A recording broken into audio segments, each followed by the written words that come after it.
왜 한국 측에게 상세한 작전 내용을 미리 알리지 않고 출격을 했느냐라고 하는 것에 대해서 사과를 하라고 하는데 미군의 전략을 분명하게 중국한테 이야기를 한 것이고 분명히 행동으로 보여준 것이다. 주한미군의 존재 이유는 중국의 평양 진출을 막는 것, 이게 가장 중요한 존재 이유라고 전략적 개념이 상당히 바뀌어 있는 것이다. 물론 한국한테 겁을 주기 위해서 야 병력 축소할 거야? 라고 겁을 줄지는 모르겠어요.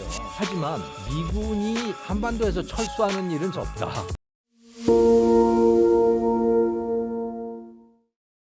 네, 안녕하세요. 김종우의 경제TV 구독자 여러분. 오늘 이야기 트럼프 관세 정책 이야기, 또 스타링크 이야기, 뭐 이런 여러 가지 재미난 이야기들 여러분들과 같이 함께 하겠습니다.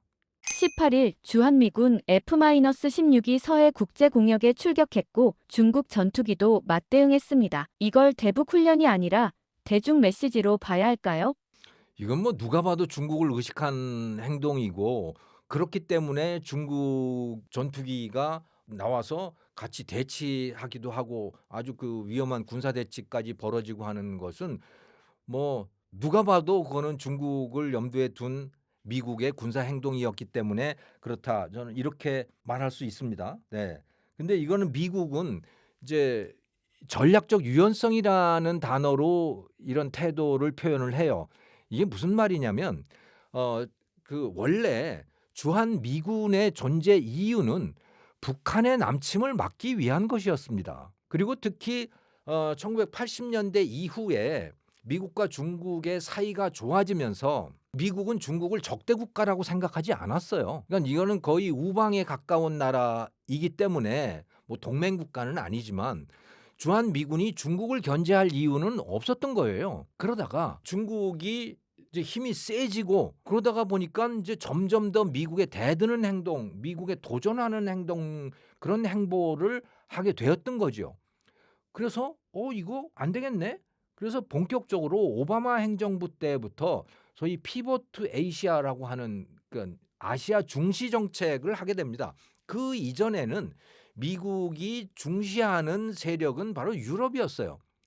유럽이 가장 중요한 것이고 유럽을 소련으로부터 보호하고 또는 이 러시아로부터 유럽을 지켜내는 거, 그게 미국의 가장 중요한 외교 정책이었는데 중국이 저렇게 커지고 힘이 세지고 중국이 본격적으로 미국에 도전을 하기 시작하면서 이거는 유럽을 지키는 것보다 아시아를 지키는 게 더 중요하네, 이렇게 된 거죠. 그리고 중국도 원래 중국은 대륙 국가였습니다. 다시 말하면 중국은 바다를 그렇게 중요하게 생각지 않았어요.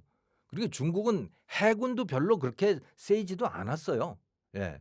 대륙이 중요하다고 생각했던 거죠. 특히 마오쩌둥 시대에는 그랬었는데, 그런데 이게 등소평으로 권력이 넘어오고 또 중국이라는 나라가 무역을 하는 나라로 바뀌고 전 세계를 대상으로 해서 무역을 하고 세계에서 가장 많은 수출을 하는 나라가 되고 그렇게 되다 보니까 중국이 바다를 쓰게 됐잖아요. 그러면서 중국이 이제 해양 국가라고 스스로 자기 아이덴티티를 바꾸게 되는 겁니다. 그러다가 보니까 바다가 중요해진 거예요. 바다로 자꾸 진출을 하려고 하게 된 거고, 그래서 중국이 해군을 키우게 된 거고, 이렇게 된 거죠. 네. 그러다가 보니까 서해라든가 이 대만 해협이라든가 남중국해라든가 이런 데에서 자꾸 미국하고 뭔가 대립을 하게 되고 이런 상황이 펼쳐지게 된 거예요. 그래서 이거 안 되겠네. 그래서 미국도 본격적으로 중국이 태평양으로 나오지 못하도록 막아야 되겠다라고 하는 그런 전략으로 점점 더 이제 방향을 바꾸게 됐던 것이죠. 네. 그러다가 보니까 거기에서 굉장히 중요한 역할을 하는 군대가 어디냐, 군사 기지가 어디냐, 그게 바로 대한민국이 된 겁니다. 주한 미군이 된 거예요. 왜? 바로 중국 코앞에 미군 기지가 딱 있는 거 아닙니까? 그런데 이 미군 기지의 원래 존재 이유는 북한의 남침을 막기 위한 거였거든요. 그런데 이제 점점 더 이 북한보다는 오히려 중국이 더 신경이 쓰이는 상황이 되어버린 거죠. 중국이 더 주적이 되어버린 상황이 된 거예요. 그런데 원래 목적은 북한의 남침을 막기 위한 거라고 말씀드리지 않았습니까? 그러니까 요거를 좀 바꿔야겠다. 좀 유연하게 다른 데로도 썼으면 좋겠다. 원래 목적이 아닌 다른 거. 그것을 미국이 이제 전략적 유연성이라고 하는 말로 표현을 하고 있는 거죠. 그러니까 그것은 중국을 막겠다라고 하는 이야기인 겁니다. 예. 그래서 특히 이 트럼프 대통령 같은 경우에는 우리 한국에다가 분명한 요구를 하고 있는 게 뭐냐면 북한은 당신들이 막아. 당신들이 북한에 비해서 경제력이라든가 군사력이라든가 이런 거 모든 게 다 압도적으로 강하잖아. 그러니까 북한이 내려오는 건 당신들이 책임을 져야지. 그래서 이 국방 예산도 계속 늘리고 주한 미군에 대해서도 좀 투자하고 이렇게 좀 하시오라고 계속해서 압박을 하고 있잖아요. 그러면 미군은 뭐냐? 미군은 기본적으로 당신네들이 핵무기를 갖고 있지 않고 북한은 핵무기가 있으니 핵무기는 미군이 뒷받침을 해줄게. 즉 핵 우산으로 북한의 핵 공격에 대해서는 남한 대한민국을 방어해 줄게. 하지만 나머지는 당신들이 알아서 하세요. 라고 하는 게 트럼프 대통령의 기본적인 입장입니다. 그걸 뭐 명시적으로 그렇게 얘기하고 있지 않지만 여러 가지 제스처를 통해서 그런 이야기를 하고 있는 거죠. 그러면 주한미군은 뭐냐? 주한미군의 가장 중요한 존재 이유는 중국의 태평양 진출을 막는 거, 중국의 한국 공격, 또 중국의 대만 공격, 일본 공격을 막아내는 거. 이게 가장 중요한 존재 이유라고 이제 전략적 개념이 상당히 바뀌어 있는 것이다. 우리는 이렇게 이해를 해야 될 것이고요. 그리고 이번에 이 미국의 전폭기가 단독으로 한국의 동청 없이 단독으로 서해를 쭉 진출을 한 거 아닙니까? 예, B-52 이 전폭기가 진출을 했고 그것을 호위하기 위해서 주한 미군 기지에 있는 오산 기지에 있는 그 F-16 전투기들이 대거 출격을 해서 호위를 한 거잖아요. 예. 이거는 미군의 전략을 분명하게 중국한테 이야기를 한 것이고 중국과 더불어서 이거는 한국에게도 북한에게도 일본에게도 분명히 행동으로 보여준 것이다. 이렇게 이해를 하시면 될 것 같아요. 예. 그러니까 주한미군의 존재 이유는 중국을 견제하기 위한 것이다. 굉장히 중요한 이유다라고 하는 것을 아예 공개적으로 드러내놓고 말한 것이다. 이렇게 이해를 하고 있습니다. 이번 대치는 전투기가 오래 머문 것이 특징입니다. 채공 시간이 왜 중요하고 중국은 이를 어떤 메시지로 받아들일까요? 잠깐 들어갔다 나오는 거는 실수였어 또는 뭐 여러 가지 이유로 뭐 변명을 할 수도 있을지 모르겠는데 사실은 이게 뭐 중국의 영공을 침범했다든가 전혀 그렇지는 않아요. 다 합법적인 항해였거든요. 그럼에도 불구하고 굉장히 긴 시간 동안 이 훈련을 했다라고 하는 거는 이걸 본격적으로 하겠다는 것이죠. 앞으로도 무슨 일이 생기면 이런 일이 벌어질 거야라고 하는 걸 분명히 보여주고 있는 것이거든요. 예. 그러니까 미국의 의지를 분명하게 보여줬다라고 하는 것이고 그래서 이거는요. 이 전략적으로 보면 deterrence by denial이라고 하는 것인데 거부에 의한 억제? 이거는 미리 확실하게 태도를 보여줌으로 인해서 이것을 감히 도전하지 못하도록 만들겠다라고 하는 겁니다. 그러니까 우리가 확실하게 분명히 이렇게 할 거야. 그러니까 덤비지 마라고 하는 그런 제스처를 지금 취해 놓은 거죠. 근데 그게 아니고 또 다른 개념은 deterrence by punishment라고 하는 게 있어요. 그러니까 by denial이 아니고 처음부터 분명하게 태도를 정하는 게 아니고 너희 나중에 들어오면 내가 너한테 가서 응징할 거야. 이런 식의 전술도 있는 거거든요. 그게 아니고 이거는 분명하게 평소의 입장을 분명히 밝혀 놓은 겁니다. 예. 당신네들 들어오면 우리는 항상 이 태도를 갖추고 있으니까 들어올 생각하지 마라고 입장을 분명하게 해놓은 것이죠. 이게. 그리고 그렇다는 사실을 중국에게도 분명히 보여준 거고 한국, 일본, 대만에게 다 보여준 거라고 봅니다. 그러니까 미국을 믿어도 돼라고 우방에게는 이야기를 해준 것이고 또 중국에게는 감히 넘어올 수 없는 거야라고 분명하게 경고를 한 그런 메시지다라고 이해할 수가 있겠습니다. 한국 공군이 참여하지 않았거나 사전 설명이 부족했다면 동맹 차원에서 어떤 문제가 될까요? 항의를 한 것은요. 우리나라 국방장관이 미군에게 항의를 한 거는요. 왜 알리지 않고 왜 한국 측에게 상세한 작전 내용을 미리 알리지 않고 출격을 했느냐라고 하는 것에 대해서 항의를 한 겁니다. 그런데 주한 미군 사령관이 한 이야기는 우리가 당신들에게 자세한 내용을 알리지 않은 것은 사실이지만 그렇다고 해서 당신들에게 사과를 할 정도까지의 행동은 아니다라고 분명히 이야기를 했어요. 이것은 우리가 해야 될 바를 한 것이다 라고 하는 이야기를 분명하게 주한미군은 한국 측에 이야기를 한 거죠. 근데 이 전체적인 정황을 놓고 보면요, 이게 어떻게 됐었냐면 미국이 한미일 합동훈련을 하자고 제안을 한 겁니다. 한국 측에다가 한미일 합동훈련을 할 테니까 한국도 동참하세요 라고 이야기를 했는데 여기에 대해서 일본은 오케이 하고 수락을 했어요. 근데 한국은 우리는 안 할 거야 라고 거부를 한 겁니다. 한국이 거부를 한 이유는 크게 두 가지예요.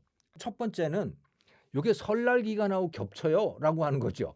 그러니까 2월 15일부터 18일까지 15, 16, 17, 18이면서 4일간이죠. 요 기간 동안에 하려고 했는데 근데 마침 이때가 설날은 맞아요. 우리가 15, 16, 17 요 3일 동안이 설 연휴였죠. 그래서 여기에 겹친다. 그러니까 병사들의 입장에서는 아니 설에 휴가도 가고 또 부대에서도 쉬고 그래야 되는데 이 기간 동안에 이거 훈련을 하면 너무 힘들지 않느냐. 그러니까 병사들의 불만도 많고 그럴 것이니까 시기적으로 맞지 않는다라고 하는 그런 이유가 하나가 있었고요. 또 하나는요. 일본 측하고의 갈등입니다. 일본이 2월 22일 날이 다케시마의 날입니다. 우리 측으로 하면 독도의 날이란 말이에요. 그러니까 2월 22일이 되면 일본에 해당되는 현에서 이거는 독도라는 땅, 그 사람들은 독도라는 말을 안 쓰죠.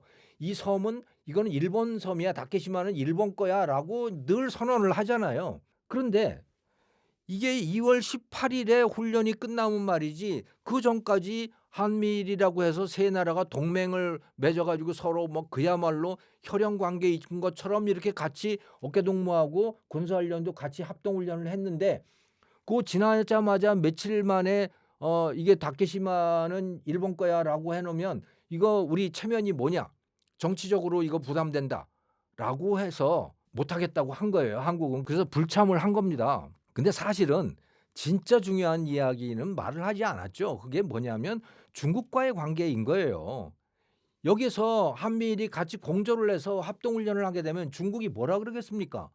야, 너 미국 편이야? 분명히 해? 라고 할 거 아니에요. 근데 한국의 입장에서는 지금 어떻습니까? 특히 이재명 정부의 입장에서는 이게 굉장히 민감한 시기인 겁니다. 왜? 지금 이재명 정부가 추진하는 굉장히 중요한 외교 정책은 뭐냐면 북한하고 관계 정상화를 하는 거예요. 그래서 북한하고 정상회담을 하고 싶은 겁니다. 그래서 서로 왕래도 하고 이렇게 하고 싶은데 근데 북한은 어떻습니까? 너하고 같은 민족도 아니야라고 선언을 해버렸잖아요. 그러니까 현재 상태에서는 그걸 할 수가 없는 거예요. 이재명 정부가. 그런데 그걸 하고 싶잖아요.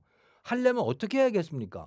그러면 중국이 시진핑 주석이 김정은을 만나서 김정은에게 압박을 가해야 되는 겁니다. 야, 좀 해. 남한하고 좀 이재명 정부하고 좀 잘해보란 말이야. 라고 압박을 가해야 남북 정상회담이 될 수 있는 가능성이 높아지잖아요. 그러니까 중국에 잘 보여야 되는 거예요. 그래야만 남북 정상회담이 가능해지지 않습니까? 남북 정상화가. 그래서 중국한테 잘 보여야 되는데 만약에 한미일 공조해서 합동 군사훈련을 하게 되면 중국이 노발대발할 거 아닙니까? 그러니까 이걸 참여할 수가 없는 거죠. 그게 진짜 가장 중요한 이유인 겁니다. 예. 그래서 불참을 했는데 그렇게 불참을 하다 보니 미국의 입장에서는 어떻겠어요? 괘씸한 거죠. 당연히. 그래서 뭐 사과를 하라고 하는데 내가 왜 너한테 사과를 하냐라고 하는 것이고요. 진짜 뜻은 그겁니다. 예. 그리고 내가 너희들한테 자세한 훈련 내용을 알리지 않았는데 왜 알려야 되냐라고 하는 그런 항의의 뜻도 상당히 있는 거라고 저는 보입니다. 그리고 한다고 그랬잖아. 한다고 그랬으면 된 거지. 뭐 자세한 내용을 왜 알려야 돼? 너희들은 동참도 안 하고 있는데 라고 하는 거고요. 한국의 입장에서는 야, 그거 말이지 F-16이라고 하는 거 그거는 우리 한반도 영토 안에 있는 오산 기지에서 출발한 건데 그러려면 우리한테 합의를 해야 되는 거 아니야? 우리의 동의도 구해야 되는 거 아니야? 이걸 가지고 이제 항의를 하는 거고 이런 거죠. 그래서 지금 한미 관계가 지금 상당히 불편한 관계로 가고 있다. 이렇게 보셔야 될 것 같아요. 한일 관계도 마찬가지로 상당히 불편한 관계로 지금 진입을 하고 있습니다. 그렇게 되는 굉장히 중요한 이유는 북한, 중국과의 관계 때문에 그렇다. 특히 남북 관계 정상화를 하고 싶은데 그걸 하기 위해서는 중국의 협조가 반드시 필요한 상황이고 그러려다가 보니까 미국의 말을 듣기가 매우 어려운 거고 지금 이런 상태가 되어 있는 게 바로 우리 대한민국의 입장이다. 이렇게 이해하시면 되겠죠. 그렇다면 한미동맹 차원에서 어떤 문제가 될까요? 한미동맹이 저는 문제가 될 거라고 봅니다. 하지만 미군이 한반도에서 철수하는 일은 저는 없다. 저는 그건 확실하다고 봐요. 왜? 미국으로서는요. 한반도에다가 군사기지를 두고 있다는 거는요. 이거는 절대로 포기할 수 없는 이점입니다. 왜? 미국의 전략적인 가장 중요한 적대 세력이 누굽니까? 바로 중국이잖아요. 그 중국의 바로 코앞에 미군 기지를 두고 있는 거 아닙니까? 그걸 왜 포기합니까? 그건 절대로 포기할 수 없어요. 예. 오히려 뭐 미군 병력을 증원을 하면 증원을 했지 저는 줄이지 않을 거라고 봐요. 물론 한국한테 겁을 주기 위해서 야 병력 축소할 거야? 라고 겁을 줄지는 모르겠어요. 하지만 중국을 막아야 되는 입장에서는 오히려 여기를 더 강화를 시켜야 되는 거죠. 북한이 문제가 아니고 중국을 막기 위해서 그러하다는 겁니다. 하지만 한국은 괘씸하게 생각할 가능성이 매우 높아요. 한국 너희들 나하고 같이 안 갈 거야? 너희들 오히려 중국 편 들 거야? 이렇게 되면 미국의 입장에서는 미군 철수, 주한 미군 기지 이 문제하고 별개로 다른 행동을 할 가능성이 매우 높죠. 특히 이미 말씀하셨던 그 핵추진 잠수함 같은 거 이런 거예요. 핵추진 잠수함을 우리가 만들기 위해서는 미국으로부터 상당한 기술 지원을 받아야 되는 것이고 또 우라늄 농축 관련돼서 미국의 승인과 또 뭐 기술 지원과 이런 것들이 필요하지 않겠어요. 예. 그래서 미국의 협조가 반드시 필요한 게 이 핵추진 잠수함을 만드는 이 문제인 것이죠. 그런데 미국이 거기서 조금이라도 삐끗하면 이것을 만드는 일이 굉장히 복잡한 일이거든요. 예. 그러니까 기술적으로도 복잡한 일이지만 제도적으로도 굉장히 복잡한 일이에요. 그래서 그 우라늄 협정이라든가 이런 문제도 되는 거고 미국 의회가 또 반대를 하면 안 되는 거고 해서 굉장히 복잡한 일인데 여기에서 미국 행정부가 튼다 또는 미국 의회에서 부정적인 의견을 표출한다 그러면 이게 굉장히 어려워지는 문제고요. 또 그것 못지않게 더욱더 민감한 문제는요. 미국이 군사 관련된 정보를 한국과 어느 정도나 공유를 하겠는가라고 하는 거예요. 미국은 이 위성을 어마어마하게 가지고 있잖아요. 정찰 위성들을. 예. 그러니까 한국이 가지지 못한 정보들, 그건 북한에 관한 정보, 또 중국에 관련된 정보, 어마어마한 군사 관련된 정보들을 미국은 가지고 있는 겁니다. 근데 한국과 미국이 사이가 좋으면 그 정보들을 잘 나눠주겠죠. 그런데 그렇지 않으면 민감한 정보들은 한국에 넘겨주지 않을 수 있습니다. 그건 문재인 정부 때 이미 그런 일이 있었잖아요. 네. 그렇게 될 가능성이 매우 높다. 저는 그렇게 봐요. 그러니까 한국 정부가 중국에 너무 가까이 접근을 하게 되면 그렇게 될 가능성이 매우 높은 거죠. 그래서 우리 대한민국은 이미 줄타기를 시작을 했습니다. 일본 같은 경우는 뭐 확실하게 미국 편에 가서 섰지만 한국은 굉장히 위험한 줄타기를 시작을 한 것인데 정말 잘해야 될 거라고 봅니다. 이걸 어떻게 해야 될지 뭐 미국에게 가까이 가면 중국한테 얻어맞을 것이고 중국에게 가까이 가면 미국에게 얻어맞을 것이고 예. 그래서 이 줄타기를 정말 잘해야 되는데 분명한 한 가지는 미국은 한국 내에 미군 기지를 포기하지 않을 것이다. 이거는 분명하다. 저는 그렇게 봅니다. 금유기 정찰기 등 지원 전력이 붙으면 더 큰 작전 신호로 보일 수 있습니다. 이때 한국이 가장 경계해야 할 리스크는 무엇일까요? 한국 입장에서 제일 걱정되는 거는 대만 유사시죠. 네, 일본에서 말하는 대만 유사시라고 하는 거. 그러니까 중국 인민해방군이 대만을 무력 침공했을 때 그 후폭풍인 겁니다. 그렇게 되면 10중 8구 한반도 내에 주둔하고 있는 주한 미군들이 대만 전쟁에 가서 개입될 가능성이 매우 높습니다. 자, 그렇게 되면 중국이 어떻게 하겠냐는 거예요. 당연히 주한 미군을 공격할 가능성이 매우 높습니다. 주한 미군을 공격한다는 이야기는 주한 미군 기지를 공격하는 것일 가능성도 높거든요. 그러면 그건 한반도에 대한 공격이에요. 그러면 우리 대한민국은 우리 영토가 공격을 받는 데 대해서 어떻게 해야 될까요? 또 한미 상호 방위 조약에 따르면 미군이 공격을 받으면 한국군도 자동 개입이 되게 돼 있어요. 그래서 대만에서 군사 충돌이 벌어지게 되면 한국군이 자동적으로 가서 개입될 가능성이 매우 높습니다. 예. 그래서 이거는 뭐 피할 수 없는 리스크라고 보고요. 또 다른 측면에서 보더라도요. 이 대만 해협이라고 하는 데가 굉장히 우리에겐 중요한 것이 한국의 유조선들의 대부분이 특히 중동에서 오는 유조선들의 대부분이 대만 해협을 통과를 하잖아요. 그런데 여기에 전쟁이 터지게 되면 그 유조선들이 전부 다 이 군사 공격에 노출이 되는 거예요. 그러면 우리 한국은 어떻게 해야 되겠습니까? 해군 함정들이 가서 그걸 호위를 해야 되잖아요. 그거는 자연스럽게 전쟁에 개입하는 일이 될 수가 있는 겁니다.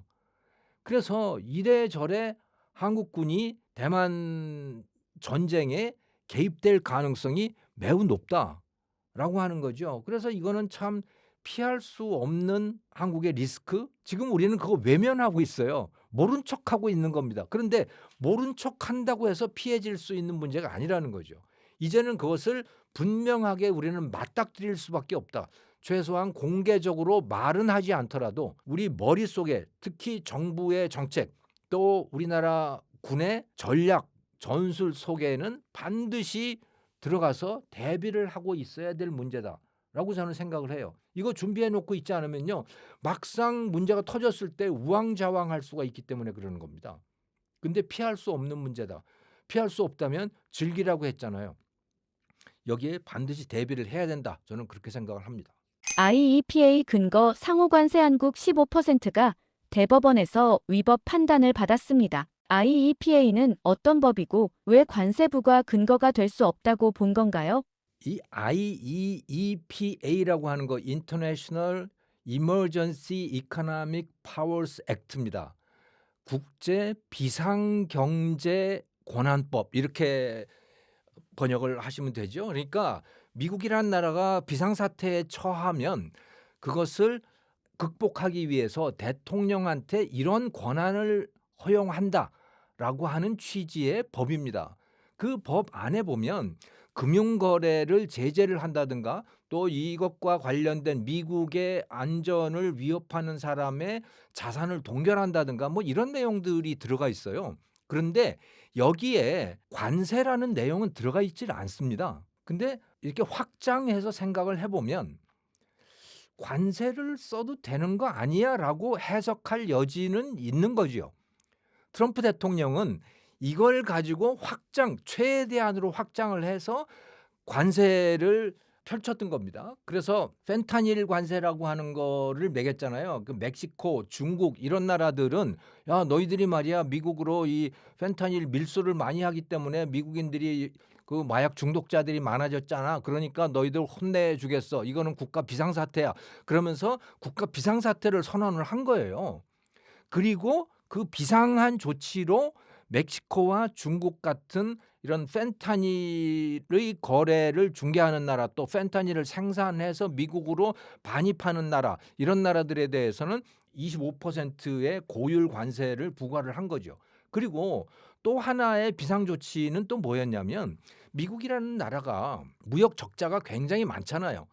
그러니까 너희들이 수출을 많이 해서 미국이 문제가 생겼으니 이 비상사태를 해결하기 위해서 당신네 나라에다가 관세를 부과하겠어. 당신네 나라에서 들어오는 수입하는 그 물건에 대해서 관세를 부과하겠어. 그래서 무역 적자라고 하는 이 국가 비상사태를 해결을 해야겠어. 라고 관세를 동원을 했던 겁니다. 그런데 여기에 대해서 미국 국민들이 소송을 제기한 거예요. 미국의 수입업자들이 있잖아요. 이 관세라고 하는 거는 상대방 국가가 부담하는 게 아닙니다. 관세를 부담하는 건 누구냐면 바로 미국의 수입업자들이 관세를 부담하게 돼 있어요. 예를 들어서 한국에서 미국으로 자동차를 수출한다고 하면 거기에 대해서 관세를 뭐 25% 매긴다 이렇게 하잖아요. 그러면 그것을 한국의 수출업자가 부담하는 게 아니고 미국의 수입업자가 그 관세를 부담하게 돼 있습니다. 그런데 그 미국의 수입업자들이 미국 행정부를 상대로 해서 소송을 제기한 거예요. 무슨 소송이냐? 아니, 트럼프 대통령이 지금 긴급 행정명령으로 부과한 관세, 펜타닐 관세라고 하는 거하고 또 상호 관세라고 하는 거, 이것은 이게 IEEPA라고 하는 국제 비상경제 권한법이라고 하는 여기에 의해서 정당화될 수 없는 관세야 이게. 그러니까 이건 불법이야라고 법원에 제소를 한 거예요. 그래서 1심 하급심에서 이거는 불법이야 하고 판정이 났고요. 그래서 다시 트럼프 행정부가 항소를 했죠. 최고법원, 대법원에다가 항소를 했는데 이번에 그 대법원이 최종적인 판결을 한 겁니다. 뭐라고? 바로 트럼프의 상호 관세라고 하는 거, 또 펜타닐 관세라고 하는 거, 이 두 관세는, 이 두 제목의 관세들은 이거는 IEEPA라고 하는 이 법에 의해서 정당화가 될 수 없는 법이야. 그러니까 이것은 불법이야. 이것은 더 이상 효력이 없어라고 판결을 낸 거예요. 네. 그러니까 이거는 이제 불법이 된 거죠. 불법인 관세가 된 거고요. 그러니까 이제 문제가 되는 게 그러면 이 관세를 낸 사람들은 그럼 어떻게 되는 거야? 당연히 이제 그러면 관세 정부에다가, 그러니까 미국의 관세청에다가 납부한 그 관세들은 돌려받아야 되잖아요. 환급을 받아야 되잖아요. 지금 그래서 이게 난리가 난 겁니다. 환급을 신청을 하겠다라고 하는 거고. 그런데 또 재밌는 것은요. 법원이 판결을 할 때 환급을 해 줘라라고 판결을 하지 않았어요. 그냥 현재 상호 관세와 펜타닐 관세는 불법이야. 여기까지만 판결을 한 거예요. 그러니까 이걸 어떻게 해야 되는 거지? 굉장히 이제 혼선이 있는 거죠. 환급을 해주라라고 하는 판결까지 하지 않았기 때문에. 그래서 미국 내에서는 상당한 혼선이 벌어지고 있는 것이다. 이렇게 이해를 하시면 될 것 같아요. 그런데 여기에 부연해서 설명을 드리자면 지금 IEEPA라고 하는 이 법 자체에 대해서 좀 설명을 드릴 필요가 있을 것 같은데 이게 1977년에 만들어졌거든요. 이 법이. 그런데 이 법 이전에 이미 적성국가 무역법이라고 하는 것이 존재하고 있었어요. 그것은 1917년에 제정이 됐던 법이거든요. 그래서 미국의 적대적인 국가와 무역을 하는 거래에 대해서 미국 행정부가 긴급 조치를 취할 수 있다라고 하는 건, 그래서 뭐 자산 동결도 하고 여러 가지 압류를 할 수도 있고 여러 가지 조치를 할 수 있는 그런 법이 이미 존재하고 있었어요. 그게 1917년 1차 대전 때 만들어졌던 법입니다. 그래서 이것은 국가 비상사태를 대비해서 만들어 놓은 법이거든요. 그래서 대통령한테 비상대권을 줬던 거예요. 그리고 1917년에 국가 비상사태가 선언이 됐고, 근데 흥미로운 건 뭔지 아십니까? 이게 전쟁을 대비해서 만들어 놓은 법인데 그 법이 그 이후로 60년 동안 계속해서 존속하고 있었고 미국이 60년 동안 국가 비상사태 상태에 있었던 거예요. 비상사태를 철회하지 않았어요. 그러니까 이상하잖아요, 이게. 그래서 미국 의회에서 야, 이건 이상하다.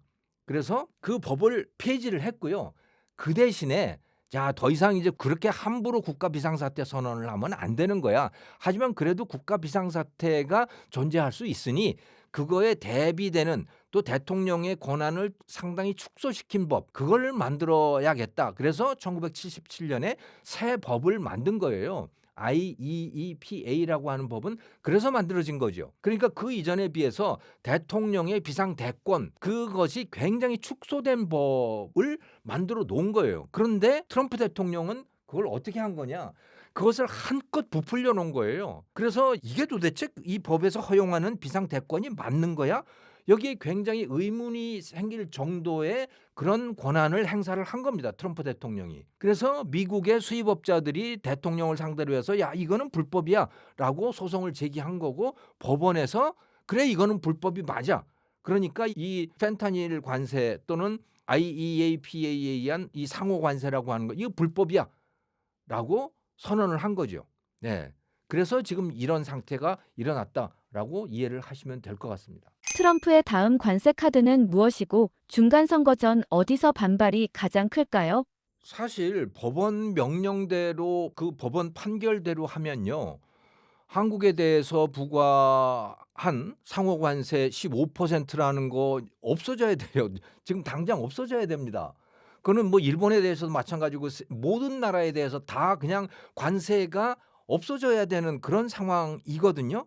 그런데 트럼프 대통령이 뭘 했느냐면 바로 그 다음 날에 무역법 트레이드 액트라고 하는 게 있습니다. 그 무역법에 보면 이제 이 상대방의 불공정한 무역 관행이라든가 이런 거에 따라서 미국 행정부가 말이죠. 행정부가 관세를 부과할 수 있다라고 그렇게 조항들이 나온 거예요. 사실은요. 그 원리 원칙대로 하면요.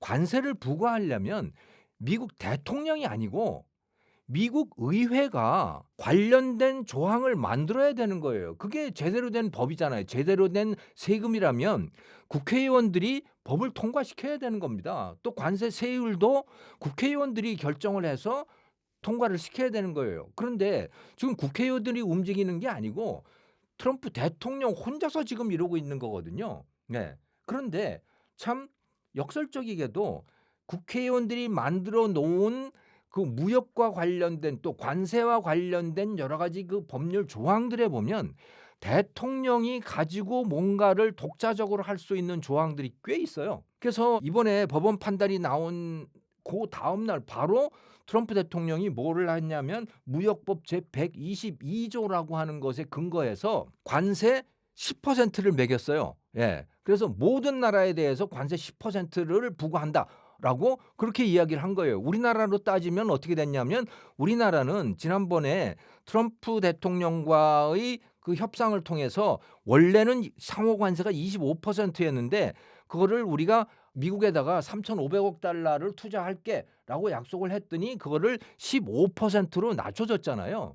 네. 그런데 지금 법원이 판결을 해가지고 그 15%가 없어져 버린 거예요.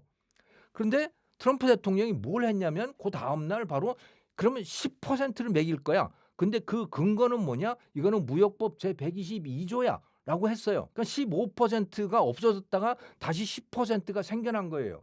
그리고 그 다음 날 또 어떻게 했냐면 15%로 다시 올렸어요. 그래서 다시 15%가 된 거예요, 지금. 예. 그런데 대통령이 이렇게 부과할 수 있는 관세와 관련된 조항들이 여러 개가 있어요. 지금 질문에도 나왔듯이요.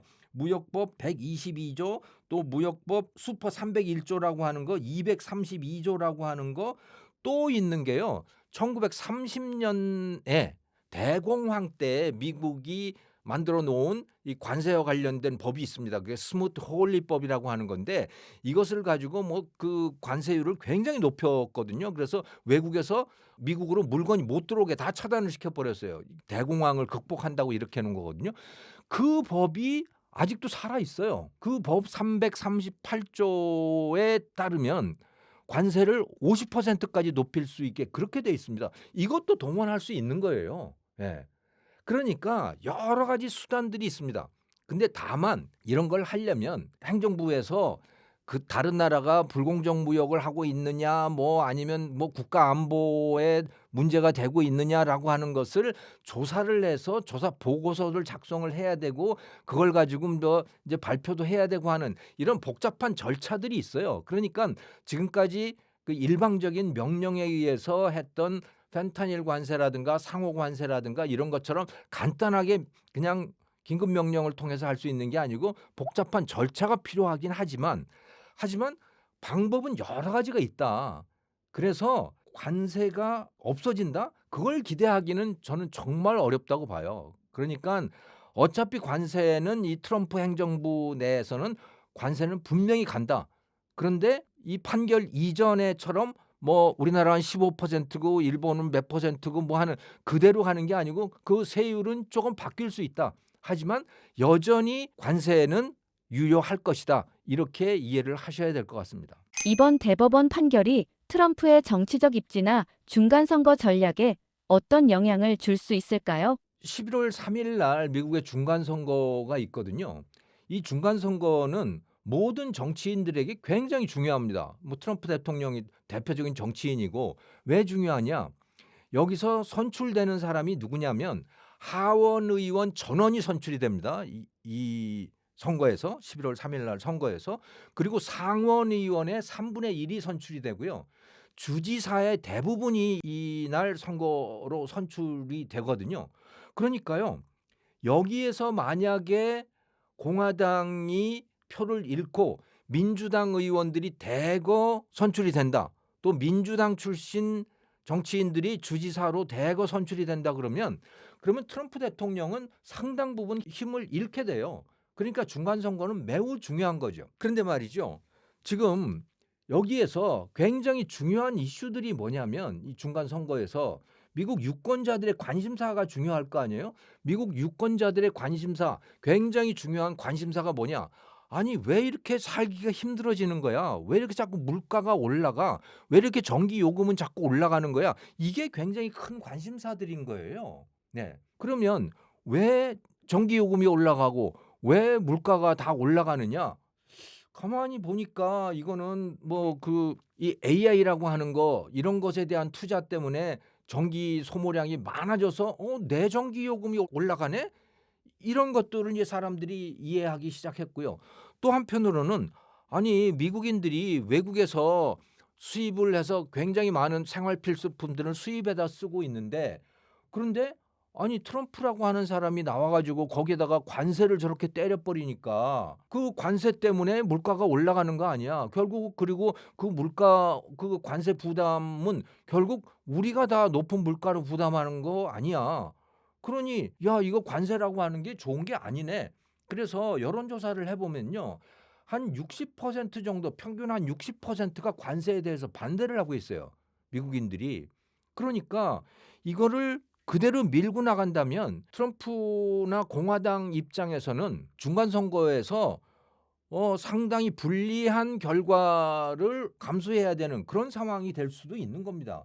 그래서 지금 공화당 의원들 중에서 공화당 정치인들 중에서 공화당은 기본적으로 다 트럼프 편이어야 되잖아요.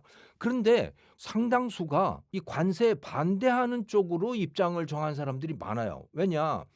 자기들도 선거를 해야 되지 않습니까? 그리고 미국 국민들의 과반수가 그러니까 한 60% 되는 사람들이 관세에 반대를 하고 있는 거예요. 그러니까 그럴 수밖에 없는 거죠. 그래서 어쩌면 말이죠. 트럼프 대통령이 말은 저렇게 세게 하고 있지만 그냥 슬그머니 관세를 낮춘다든가 이렇게 할 가능성도 충분히 있어요. 법원 핑계 대고. 예. 그래서 뭐 어떻게 될지는 두고 봐야 될 일이지만 아무튼 이 관세라고 하는 거에 대해서 지금 미국 유권자들의 인식이 그다지 좋지 않은 상태이고 그런 여론이 트럼프 대통령에게도 영향을 줄 수밖에 없지 않겠는가 이렇게 추측을 해볼 수가 있습니다. 관세 환급은 가능할지, 또 늦어지면 기업들은 어떻게 대응하게 될까요?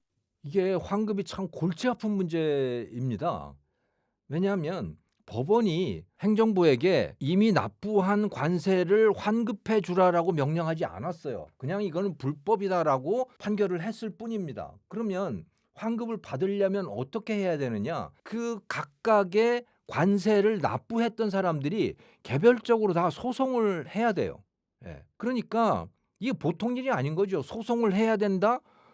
보통 일이 아닌 거예요. 그런데 트럼프 대통령은 뭐라고 얘기하냐면 이거 한 5년 걸릴 걸? 나 앞으로 계속 5년 동안 이 문제를 가지고 나는 법원에서 계속 재판을 하려고 해. 이런 입장을 이미 공개적으로 이야기를 했어요. 그러니까 참 환급받는 것도 보통 어려운 일이 아닙니다. 그래서 이게 그 월스트리트에서 지금 아주 흥미로운 이 시장 현상이 생겨나고 있는데 그게 뭐냐면요.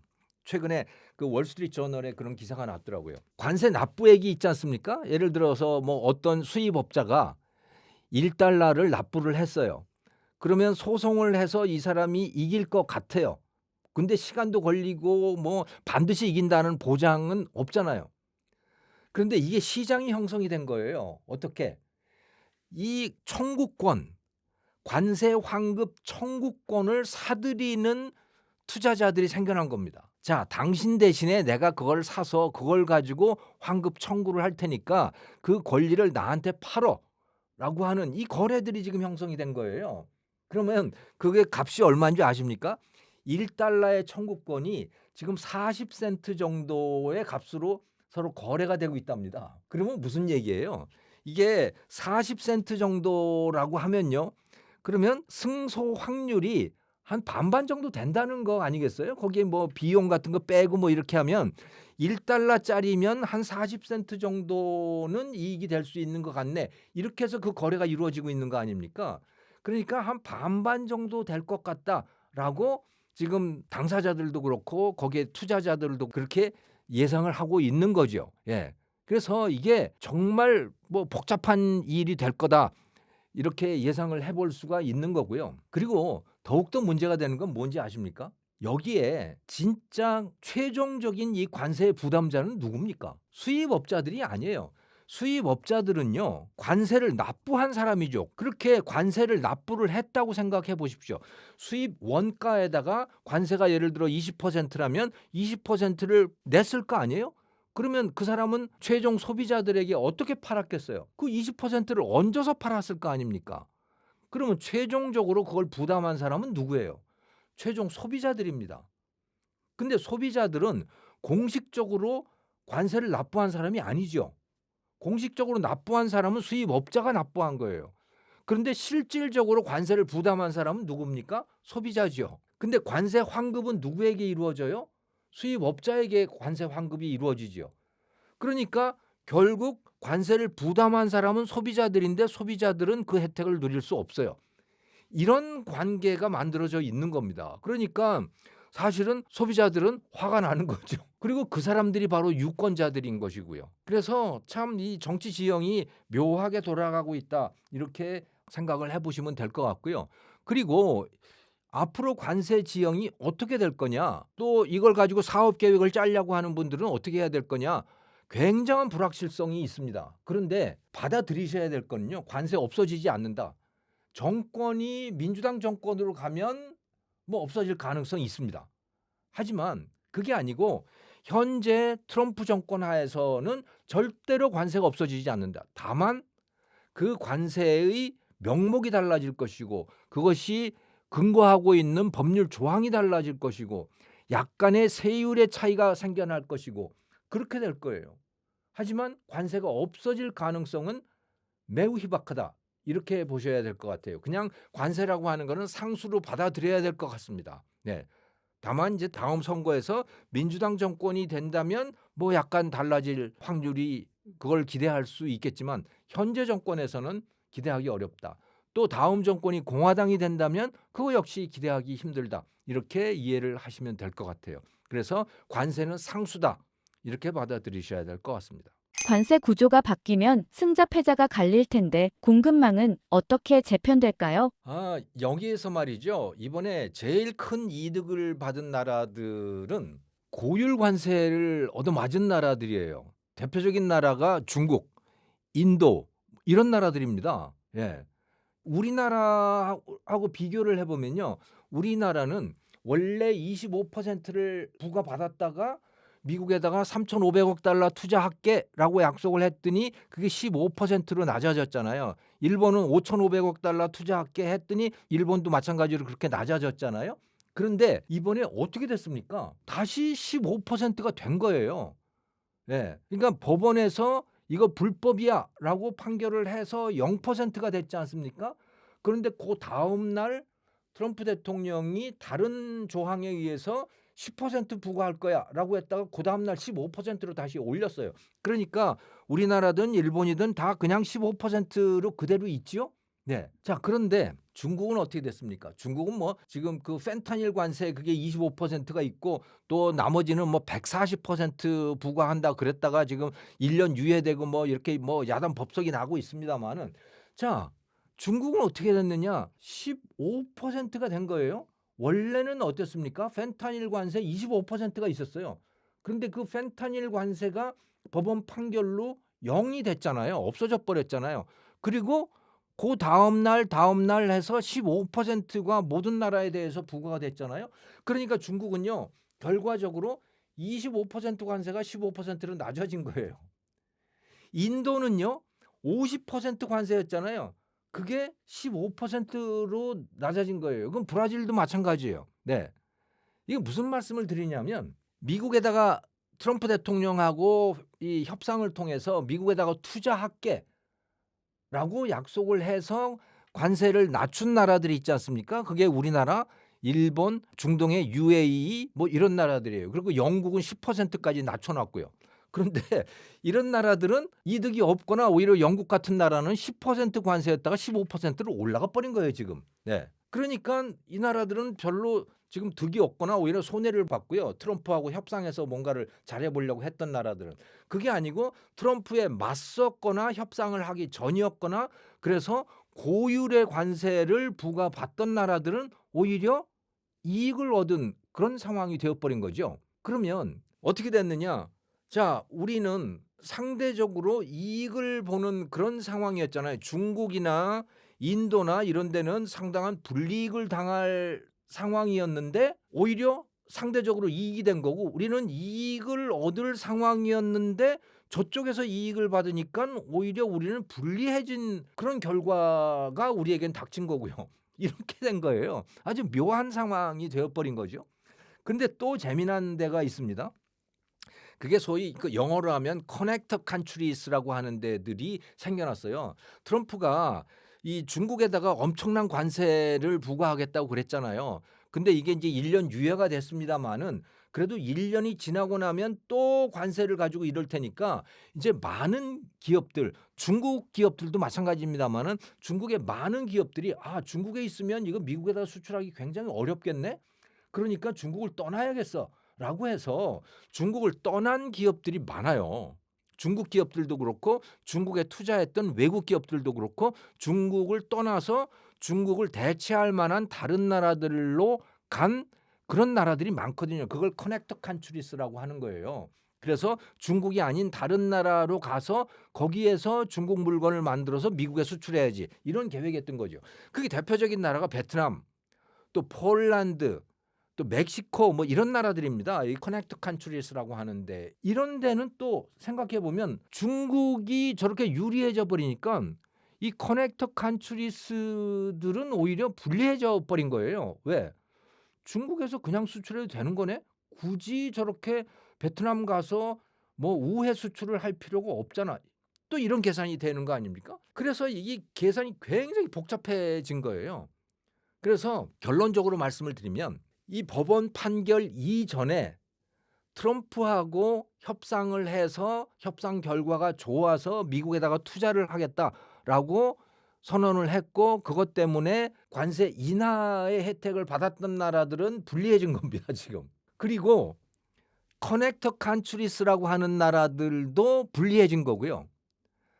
반면에 미국하고 사이가 굉장히 안 좋아서 미국하고 협상도 잘 안 됐던 나라들, 그래서 미국이 보복성으로 고율의 관세를 부과했던 나라들, 이런 나라들은 오히려 이익이 되는 상황, 이렇게 된 거예요. 그게 중국, 인도, 브라질 이런 나라들이죠.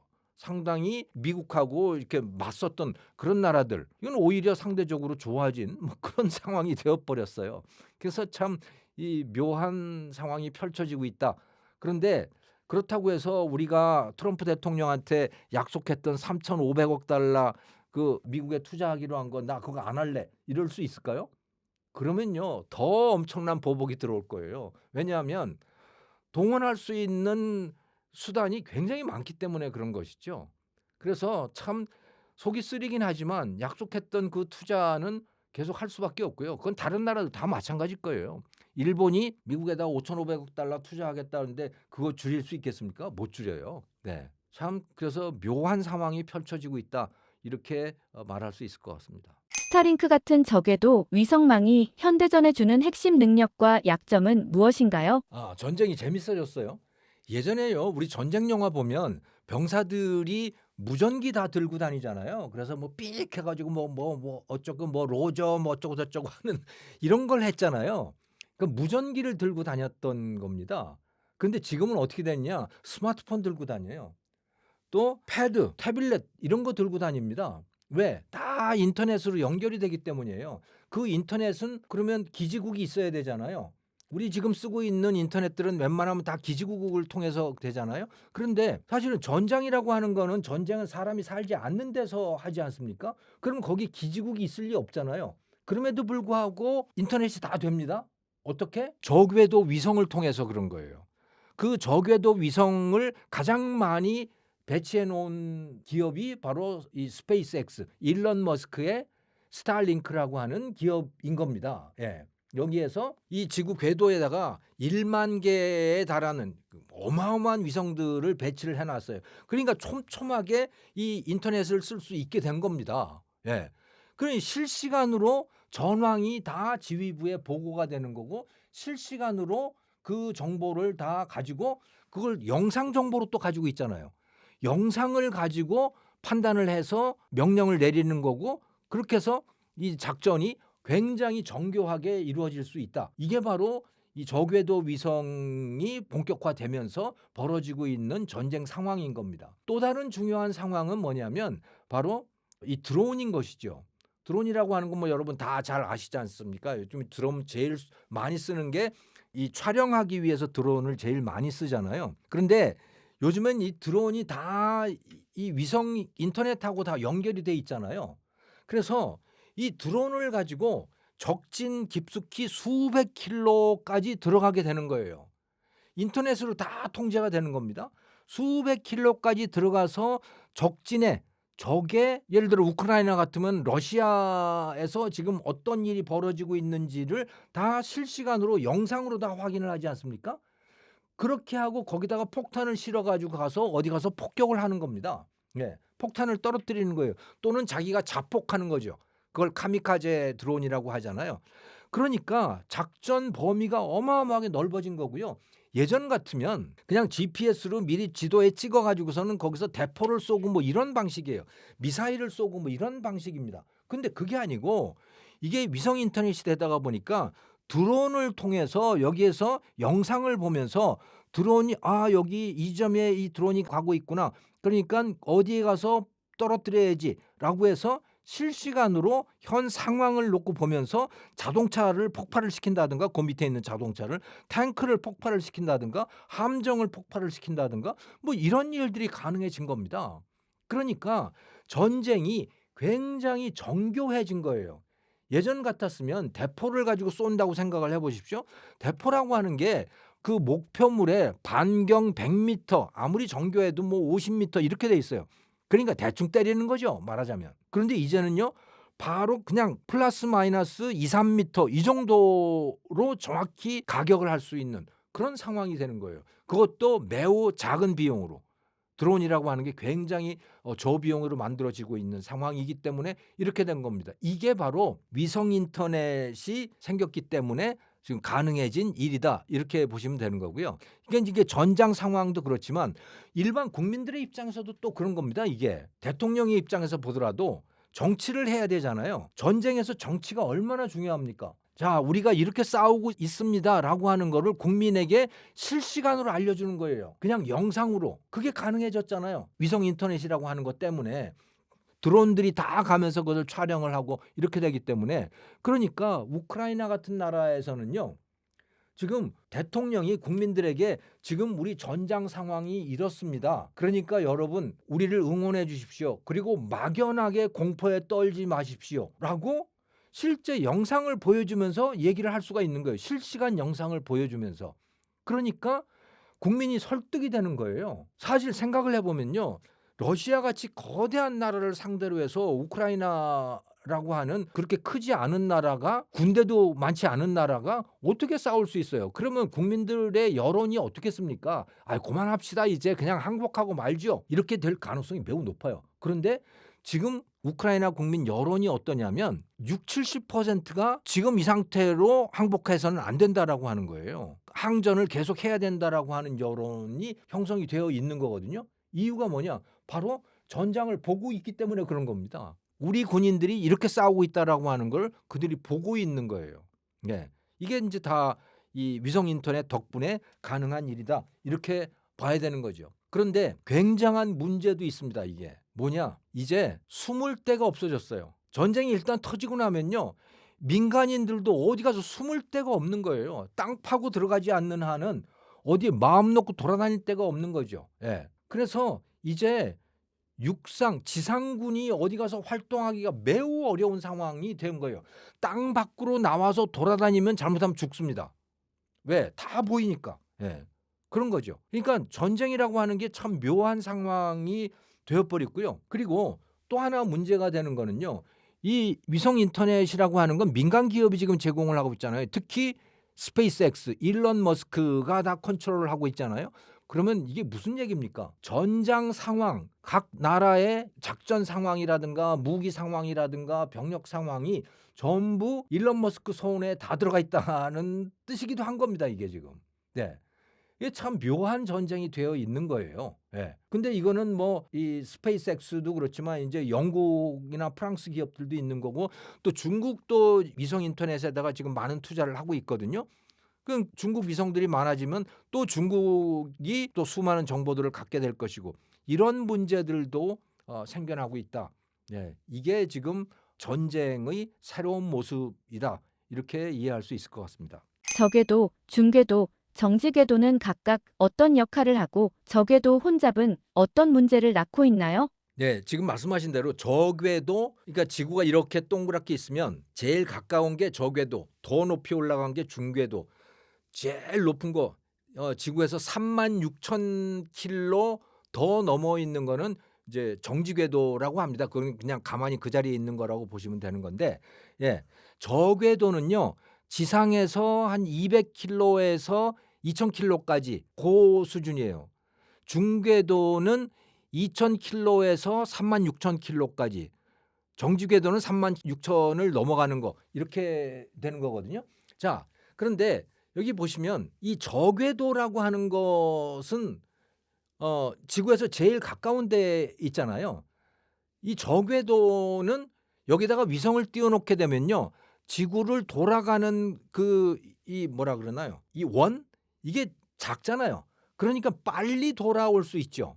한 바퀴 도는데 시간이 짧잖아요. 그래서 여기에다가 위성을 배치를 하게 되면요, 통신을 할 때 통신 지연 시간이 짧아져요. 그래서 우리가 위성 인터넷을 주로 저궤도로 쓰는 이유는요, 이 중궤도까지만 가더라도 지연 시간이 길어지는 겁니다. 말하는 사람이 말하는 것과 듣는 사람이 듣는 시간 사이에 몇 초의 간격이 생겨나는 거예요. 그러면 이거 굉장히 불편하잖아요. 통신도 잘 이루어지지 않게 되죠, 그렇게 되면. 네. 그런데 이게 저궤도에다가 위성을 띄워놓게 되면 그 시간이 굉장히 짧아지고 또 위성의 숫자가 많아지다 보면 거의 즉각적으로 통신이 이루어질 수 있게 된 거예요. 그래서 위성 인터넷이라고 하는 것은 저궤도에서 주로 쓰게 되는 겁니다. 저궤도 위성으로 쓰게 되는 거고, 우리가 GPS라고 하는 거 있잖아요. 위치 추적하는 거. 그 GPS는 중궤도에 배치되어 있는 위성을 쓰는 경우들이 많아요. 근데 그리고 이 정지궤도라고 하는 것은 이거는 이제 미사일 쏜다든가 뭐 이런 거하고 관련된 것들이 많이 있다고 하더라고요. 예. 자, 그런데 이 저궤도가 이렇게 통신을 하기가 좋고 이렇게 되다가 보니까 현재 인류가 발사하는 위성들은 숫자상으로 보면 대부분이 이 저궤도 위성이라고 보시면 되는 거예요. 그래서 미국 같은 경우는 여기에 지금 12,000개의 위성을 지금 쏘아 올려놓고 있는 거고, 그중에 10,000개가 일론 머스크의 스페이스X의 몫이다, 이렇게 보시면 되는 거겠죠. 그러니까 뭐 사실상 위성의 대부분은 다 일론 머스크 거다, 이렇게 보시면 될 것 같아요.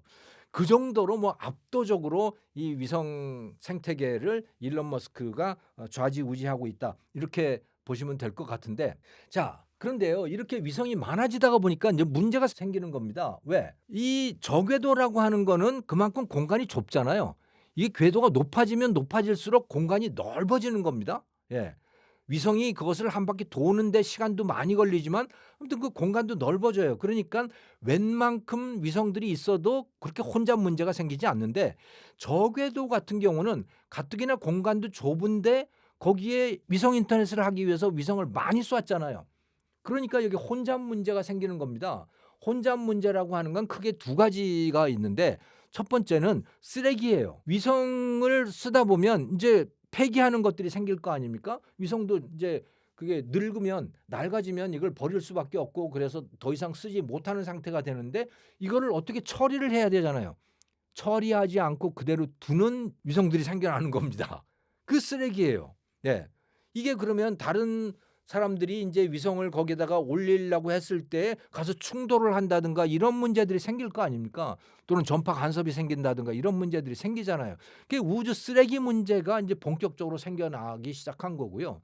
또 다른 하나는 뭐냐면 이게 위성들이 다 통신을 하게 되는데 통신이라고 하는 거는 전파를 쓰잖아요. 그러면 자기들이 쓰는 그 주파수가 있을 거 아닙니까? 그 주파수대가 다른 위성하고 겹치게 되면 그러면 전파 간섭이 일어나잖아요. 그러면 통신을 할 수가 없는 거예요, 서로. 그러니까 같은 주파수를 쓰지 않도록 주파수를 구별을 해서 그걸 분할을 해서 서로 다른 거를 써야만 하는 상황이 되는 거예요. 그리고 전파 간섭이 일어나지 않도록 또 통신 방식도 어떻게 뭐 서로 겹치지 않도록 해야 되는 그런 문제들도 생겨나는 거죠. 그래서 이 통신 규칙 또 주파수 배정 이런 문제들도 굉장히 복잡한 문제들이 생겨나고 있는 겁니다. 그래서 이제 이러다 보니까 이거 ITU 그러니까 국제통신연합이라든가 이런 데에서 야 이제 이거 안 되겠다. 조심하자. 그래서 이제 본격적으로 통신 위성들에 대해서 이제 궤도 점유 수수료를 본격적으로 받기 시작했습니다. 네, 그래서 이제 쏘아 올리려면 그리고 이제 궤도에서 자리를 차지하려면 자리세네 이렇게 된 거죠. 또 통신하려면 주파수를 쓰는 것도 허가받아 이렇게 된 거고요. 예. 그리고 몇 년 정도 지나면 무조건 당신들이 책임지고 요거 폐기해. 폐기하는 방법도 당신들이 알아서 해. 이제 이런 책임도 부여하고 이렇게 규칙들이 생겨나고 있는 겁니다. 마치 우리 자동차가 생겨났을 때 처음에는 교통규칙 그런 거 없었잖아요. 그냥 뭐 타고 다니면 되는 건데 자동차들이 많아지다가 보니까 이게 교통 규칙이 생겨나는 거고 신호등도 생겨나는 거고 벌금도 생기고 뭐 교통 경찰도 생기고 하듯이 이제 우주에서도 그런 일이 벌어지고 있는 것이죠. 스페이스X가 위성망에서 압도적 우위를 가진 이유는 무엇이고 다른 나라가 따라가려면 무엇이 필요할까요? 결국은 이게 원가 문제거든요. 뭐 중국도 위성을 많이 발사하고 우리나라도 위성을 한 지금 지구 궤도에 한 50개 가지고 있어요.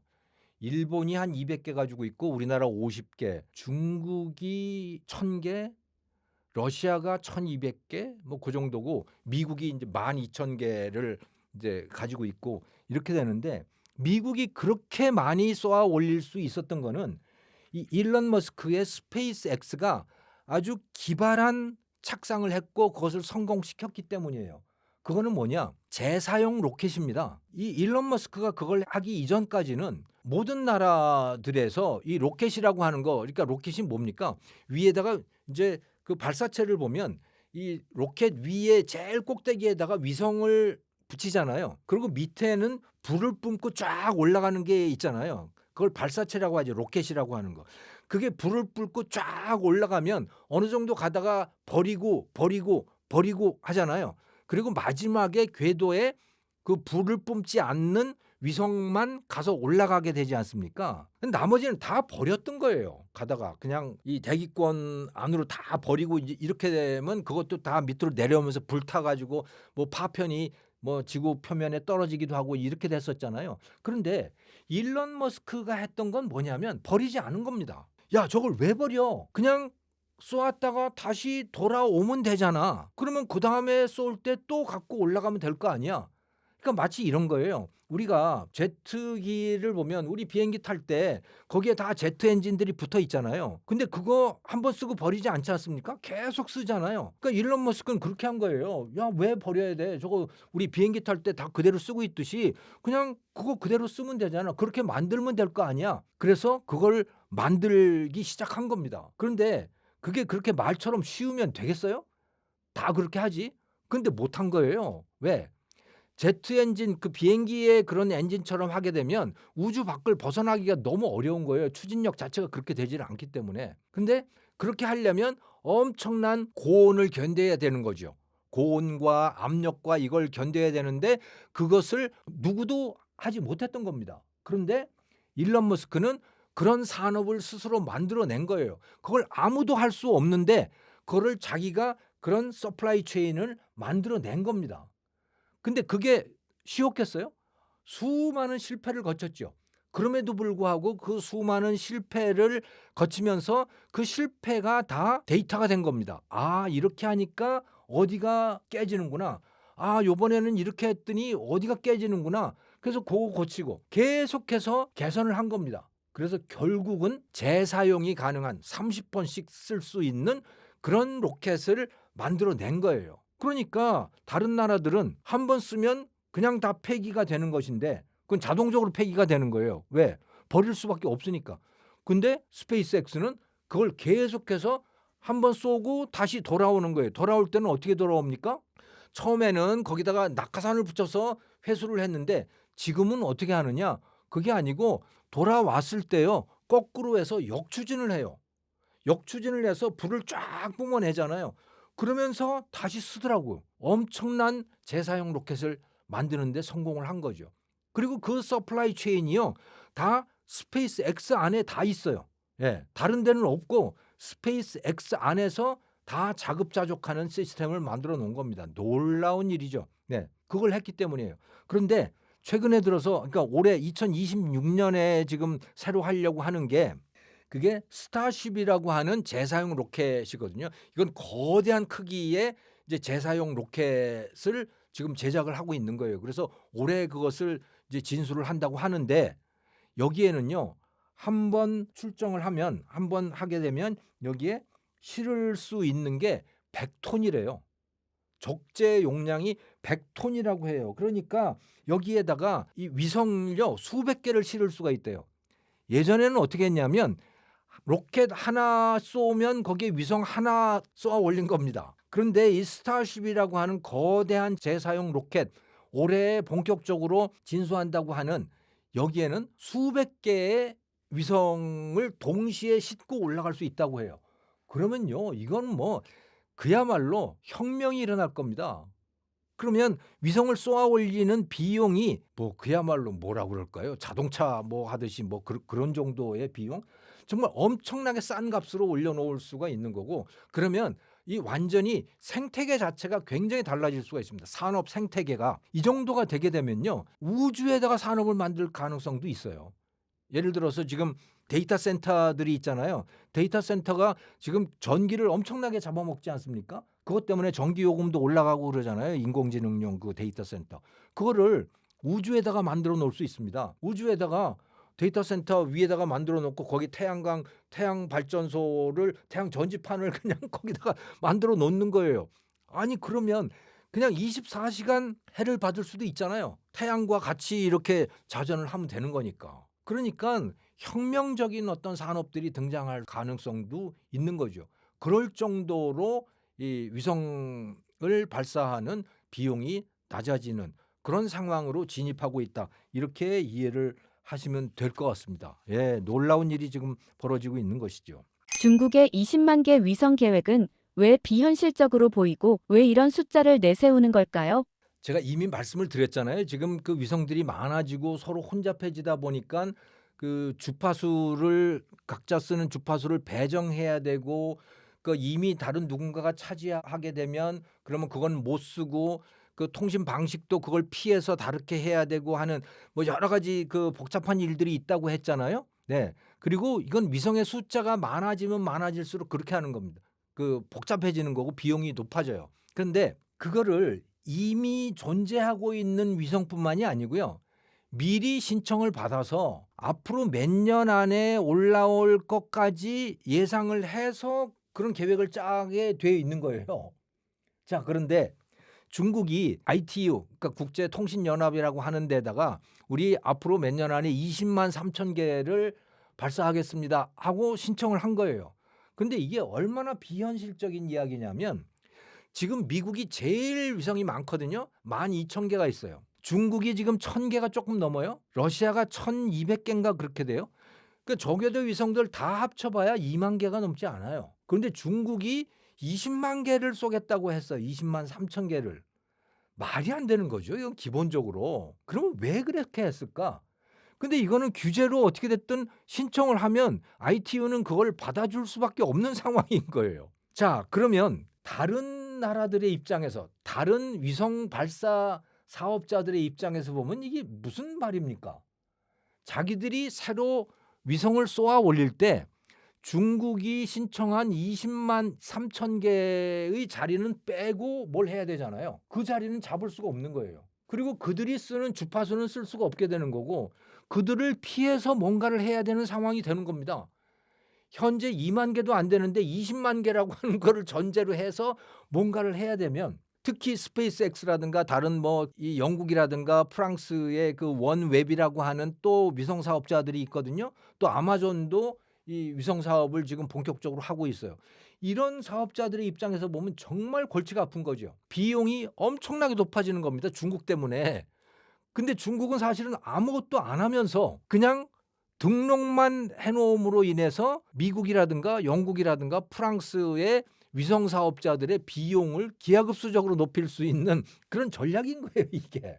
예. 그러니까 뭐 이 우주에서도 지금 전쟁이 벌어지고 있는데 그 전쟁은 총칼을 동원한 전쟁이 아니고 이렇게 규제를 가지고 전쟁을 해서 상대방을 골탕 먹이고 상대방의 비용을 높이고 하는 그런 전쟁이 벌어지고 있다. 이렇게 이해를 하시면 될 것 같아요. 그러니까 우리나라도 이거 해야 됩니다. 잘못하면 조금 있으면 자리 다 없어질 수 있어요. 예. 실제 쏠려고 하니까 자리가 없네? 그런데 빈자리는 실제로 물리적으로 빈자리는 있거든요. 하지만 장부상으로는 자리가 없는 거예요. 그러니까 우리도 이걸 잡아 놔야겠죠. 네. 그래서 참 재미있는 시대가 진행이 되고 있다. 저는 이렇게 보이더라고요. 여러분 시청해 주셔서 감사합니다.